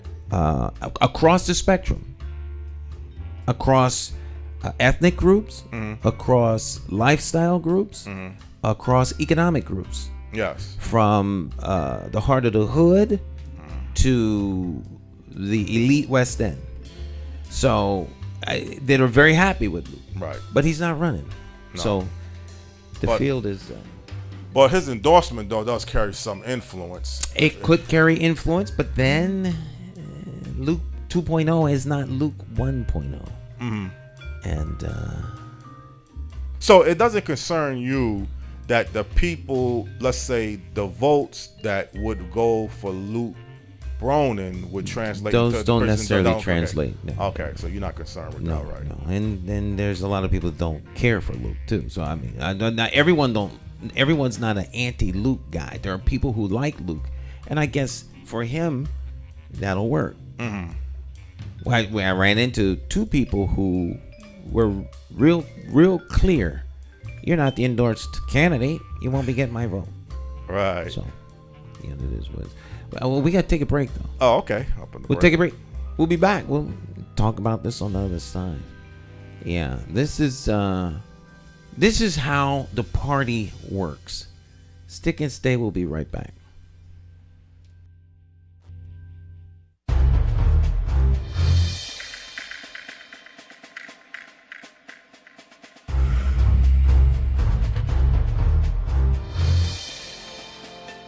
Hartford is run by the Democrat Party. It's a single party town. And it would make no difference if it was a two-party town or if it was run by Republicans. All right? Anytime an organization runs a thing, the organization that manages or runs it wants to remain in power. When a political party runs the responsibility of governing your city, they're more concerned about remaining in power than they are concerned about providing needs for you, the constituent. It's your government, not the party's government. That's my only issue with the party. I'm a Democrat, all right? But I will never be embraced and accepted by the Democrat Party in theory because I'm not towing the party line. You understand what I'm saying? So the party needs someone to run for mayor. The mayor is an instrument, and he is a component of the machine that is city government. But he's less accountable to you and more accountable to the party. And the party has an apparatus by which to hold him accountable. The town committee. All right. And then the chairman of the party for the local municipality. And then the chairman of the state. And then and on and on and on. And the president and all that other stuff. And so the state committees. All right. So they want to vet you. So you run for some local office first and you see if you can be trusted, this, that, and the third. Can you be trusted to lie, cheat, steal, put out lies, take in cash? Can you be trusted to do that? If you can't, then we can bring you in. All right, but we always got to hold you at bay because the power is tight. The power is like an aphrodisiac. People like it. It's worse than cocaine. Right? They want the power, and once they get a taste of the power, they want to hold on to the power because the power is literally to give projects up or down. That's it. All right, but the power is not meant for that. The power is there to manage the system on behalf of you all, the residents. Okay. But when you as a constituent are not satisfied because there's people being murdered and it doesn't seem like anyone's giving it any attention, and you feel that your investigative agencies like the police department should be looking into these things, you then become a thorn in the side of the people who are supposed to be doing stuff. All right? Or you have a community review, like a civilian review board. And the civilian review board flags particular incidents that happen by police officers. But those incidents might be a liability to the city. So the city is crushing those things from going any further because if they do so, in theory, they'll expose themselves to a liability and they could be sued for millions of dollars. So they never sees the light of day. So you, the constituent, who's supposed to be in charge of all of this, are kept in the dark. There's no transparency because they don't want you to know what's going on with your government because it is a threat to their power. So if you want any of that to change, you need to elect somebody who you can hold accountable, as opposed to the party installing someone who is beholden and accountable to them. This is not rocket science. Very simple. Very, very simple. Very simple. Don't let anyone tell you that you don't have the capacity to hold accountable your elected official. They want you to think that way because then you accept the fact that you don't have accountability over them. But you didn't put them there. The party put them there. Understand? The party put them in office, not you. You think your votes put them there, but it didn't. It only takes 35 votes to get into the office of mayor. That's the town committee. If those 35 people come out and vote for them, they're in. They don't need you to come out. All right? And so you have the illusion of choice, the illusion of a modicum of control that you think you have, that you find that the rude awakening comes 3 weeks after they get in office. You get the old royal shaft. Because you didn't put them there. You understand? If you put them there, they would be beholden to you. If you put them there. As an elected representative of the people, you are beholden to the people, not the party. And that's why Hartford is in the shape it's in. Because your elected officials are beholden to the party.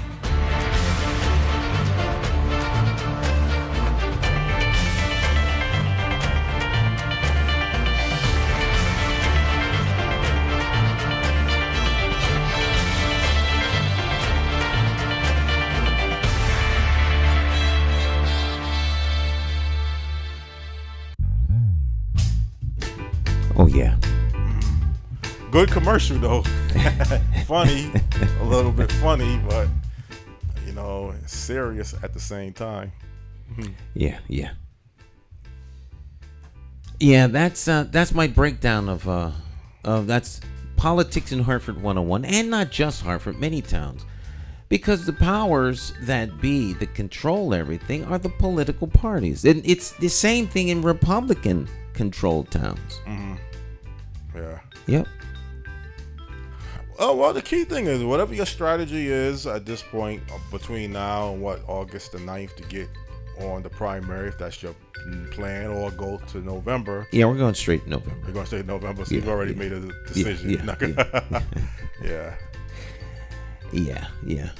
We had a huge meeting, and the powers that be here, we talked, because we've always represented the people, but now we're fighting to be represented by the party that didn't want us. Right. Well, still pay attention to the primary, though. And see who comes out we're as the looking winner. to see who we take on after the primary. Exactly, that's still relevant. So it's either we figure we're either going to run against John or Arunan. Or possibly maybe Eric. No, you don't see Eric. So he's the long shot. At the long shot. Well, again, that gives you a little bit more time now, a couple more extra months. There's no more time. No more time. No matter what, we have to run it in the 7th. Right. On November the 7th. The election is November the 7th. Not September the 12th. Not September the 12th. Okay. The party primary is September the 12th. Mm-hmm. The election for mayor is September the 7th. Mm-hmm. I see everybody in that election. Okay. All the candidates, you mean? All of the candidates are going to be in the election on November the 7th. Oh, that's a new twist. Yeah. You would think it'd be dwindled down by that time. Dwindled? Are you kidding me? Yeah. No, most of the people that'll be in the primary will run November the 7th if they lose. Right. They're not going to dwindle anybody down. Well, again, if your strategy now is November, I could be wrong, but I don't think it'll be. I see in the primary. I see November the 7th. I see Tracy Funny. Mm-hmm. I see Giselle Jacobs. Right. I see Eric Coleman. Okay. I see Nick LeBron. Right. And I see, of course, myself. And depending upon how the primary goes, you might see John Funfair. Okay. I believe that one of the two of them will wind up winning the primary. Whichever one doesn't win will not challenge in November the winner. But to run in November, you still have to get a certain amount of signatures? Yeah. Okay, so how many signatures now do you have to still get for the November? You only need 100. Oh, that's easy then. That's anyone can run for mayor. The problem, democracy is a beautiful thing. Democracy works. Right. All right. The problem is less one of democracy not working and more one of it's controlled by interests that are parties, which are like a giant union. Because the party locks you out of the process because they make the bar very, very high for you to be able to challenge the will of the party. And as it should be, the party has spoken. The party speaks.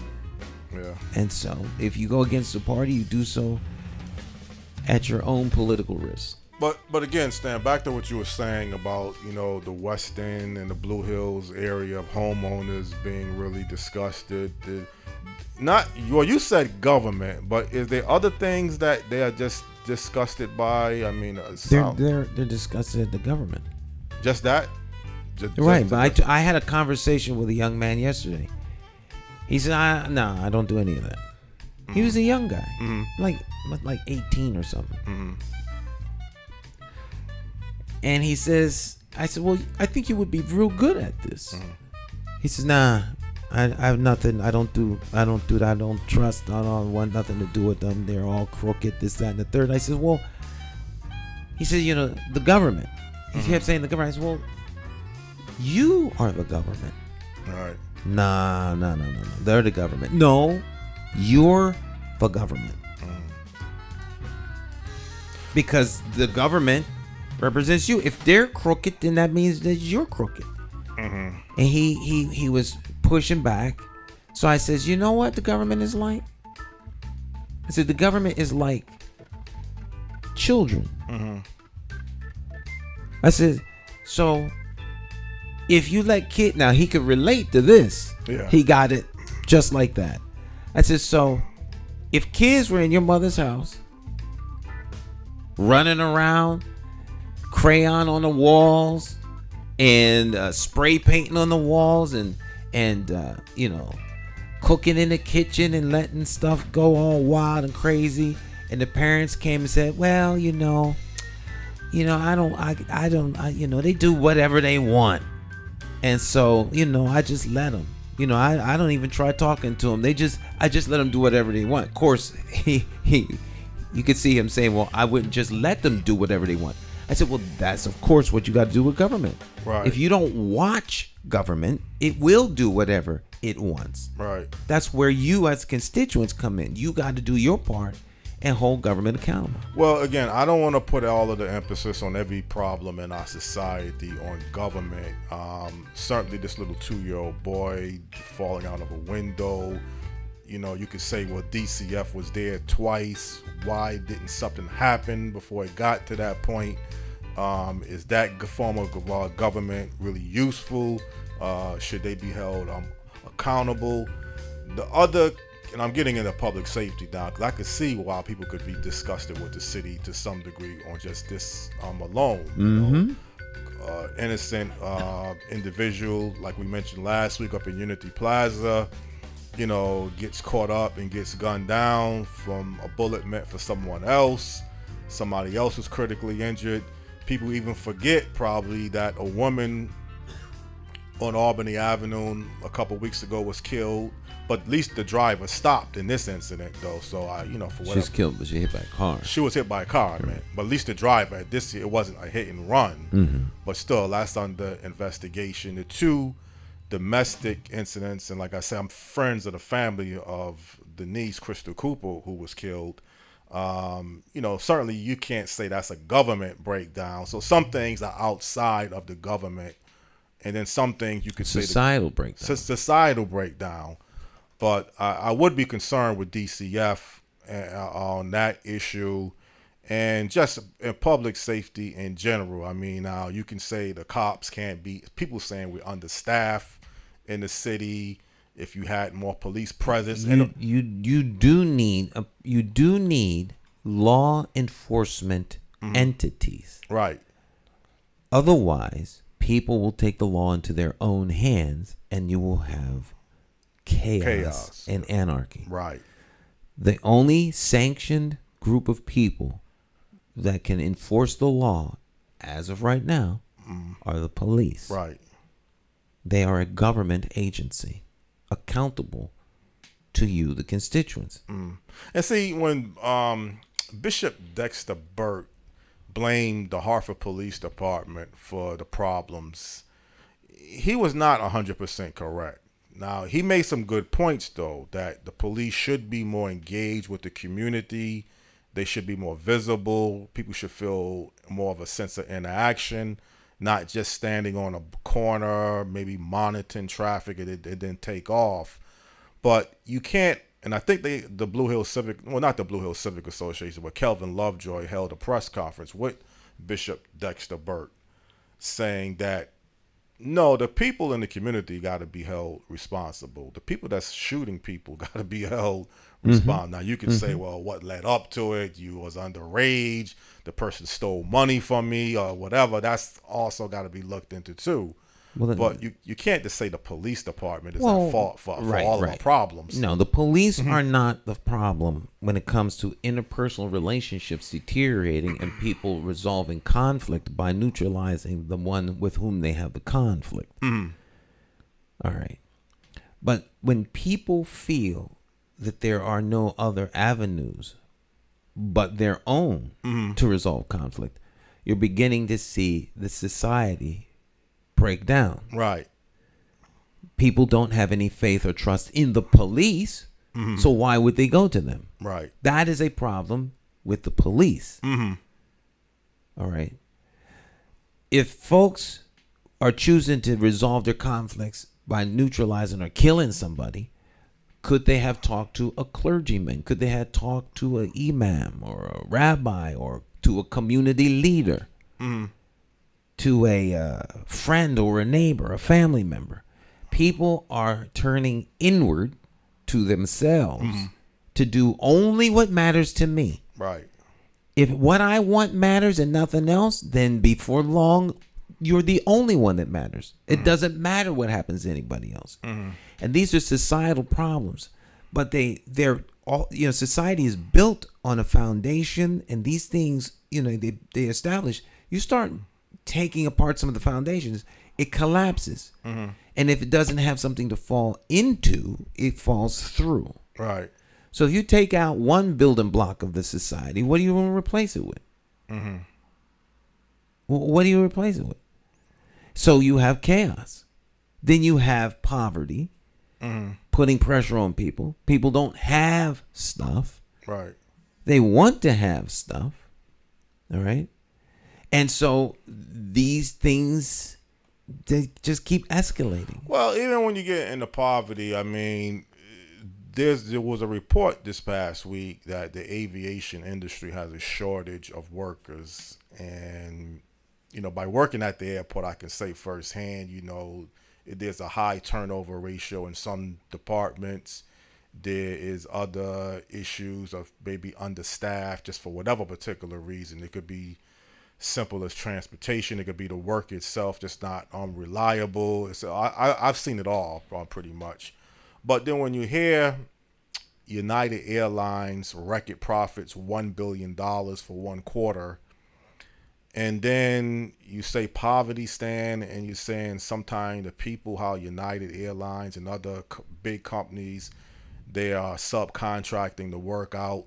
I mean, they pay their corporate staff good wages, but when you get into the lower level end of the spectrum, you're not really even sometime working for United Airlines. You're working for a subcontractor who I guess is hired by United Airlines. You can say a person's skill set or education or attainment determines what wage that they deserve or what the market rate consists of. Because you've told me before when I mentioned about a fuel driver for the airport, and this worker said he was there for about 20 plus years and he was only making $20 an hour. I was under the impression that you would be making more than that. But then you're telling me, Stan, well, you just drive in the truck to put fuel into the plane. And if they can find somebody easily to do that, then that's kind of what the market rate is. So if you have a group of people in your population who don't have much of a marketing strategy, like your occupation or what you know how to do is not in that demand, and you're saying because I can understand not making enough money. I mean, the cost of inflation has gone up the roof. You want to live a good quality life. Where can you come up with every month $1,800 to $2,000? It's hard if you don't have a pretty good paying job. Right. But the only problem I have is even though you're poor, you still are deserving, at least safe, somewhat clean. You contribute to your own demise too if you trash your place and all that. But you don't deserve to be living like hostages and worrying about your children falling out of windows. See, that's where I draw the line. Right. There. No one deserves that. Right. But people settle for certain things. Right. And the only one that can pull you out of a place where you settle for stuff is yourself. But the children now are being, and I agree with your approach. It's going to be about the children. But the children now are affected by adults, and some called parents who are not really parents. You know, it's unfortunate that there's bad parents, but bad parents got friends that are good. Good, yeah. And bad parents have family members. So the whole family structure. Right. This is societal breakdown. If we're not intentional on strengthening human potential and the society in which we live. Right. Those that have and have it good will be insulated for a little while from those that don't have. And the people who don't have and are at wit's end and are falling between the cracks, that number will grow. Will grow, right. Until finally you have total anarchy. You can see this happening in other countries. Right. And that's why you want to keep our form of government. At least we have, whether you like the government that we have or don't, it is a government that exists. Whether you like the police department, you can definitely say what Bishop Dexter Burke could be wrong in some areas. It's saying the police department is for all of our problems. That's not. It's not responsible for all of our problems. But if there's problems with the police department, we have a city council, and there are chairmen of the public safety committees. There's a mayor who hires the police chief. Yes. We have a Department of Justice with the Connecticut, Bureau of Investigation. I mean, there are tools at the disposal of the constituents to hold everybody accountable. Right. Accountability is not a press conference. Right. Press conference can focus light on things that aren't right, but then what's the next step? What is the path to impact? And what do you consider the impact? What outcome are you trying to achieve, and what is your likelihood of achieving that outcome given the path that you're taking? Well, here's the way I look at it, and I see the police department. I'm not going to say the Hartford Police Department feels good to see people being killed and it don't bother them, because you don't know what they're going through. But I don't know if the police department or the Hartford police officers are going out of their way to really reach to the people just to network and I think it's more complicated than that. It's not like the police can intervene in murders. They're not there when things happen. But just on general, I'm just saying, just on the general, I think what Bishop Dexter Burke was saying, he would like to see the Hartford police officers more engaged with the community. But again, if you don't live in the community, you just look at it as a job. I'm just coming into the city to do my job and leave. That's true. But from accounts I hear. All right. The Harvard police officers are fairly engaged with the community. They may not be engaged with everyone. Right. But the people that are out there and active, like the Reverend Henry Browns and the people like that, from what I understand, the relationship is not like bad. Right. And there's efforts. And when I go out and I see the police officers engaged and things like that. So I don't know what he means by they need to be. Well, he's wrong, but again, the police officers, most of them, they don't live in the city, so they're not really committed. They are engaged, like what you're hearing from Reverend Henry Brown and other people. And I'm not going to say now you force the Hartford police officers to live in the city. But when you live in a city, you're going to run into someone at a grocery store, at a drugstore. You're going to see the person next door. You're going to get more of a different. When you live in a place, Dan, more than work in a place. I think that's a given. But once again, we thread the needle, and it comes back down to government. Right. You are the government. If you want your police officers to live in your city, then an active, engaged constituency says we want our police officers to live in the city. Right. What kind of resolutions do we need? What kind of incentives do we need to get our police officers in the city? How do we de-incentivize people from living out of the city? Yeah. These are decisions that are made in communities all across America every day. If you settle, then you get what you have. Right. And if the answer to your issue is complaining, then it won't change. Right. Because the person you're complaining to is not motivated by your displeasure of a thing. You got to move it in a totally different direction to make them Well, the resolution, if you want to change the resolution of police officers having to live, but like I say, they should want to live in the city. Not, I have an issue sometimes forcing someone. Well, they don't want to live in the city. But you know what? It just occurred to me. I have a hard 10 o'clock interview for a television program. Don't want to hold up your television. I almost forgot about it. All right. Look forward to this opportunity, Stan, this morning. All right, Jonathan. Always good on Mondays, Jonathan and guests, and of course you all out there. And so special thanks to our guest this morning who joined us from Houston, Texas. Houston, Texas. All right, we'll see you all next time. Bye-bye.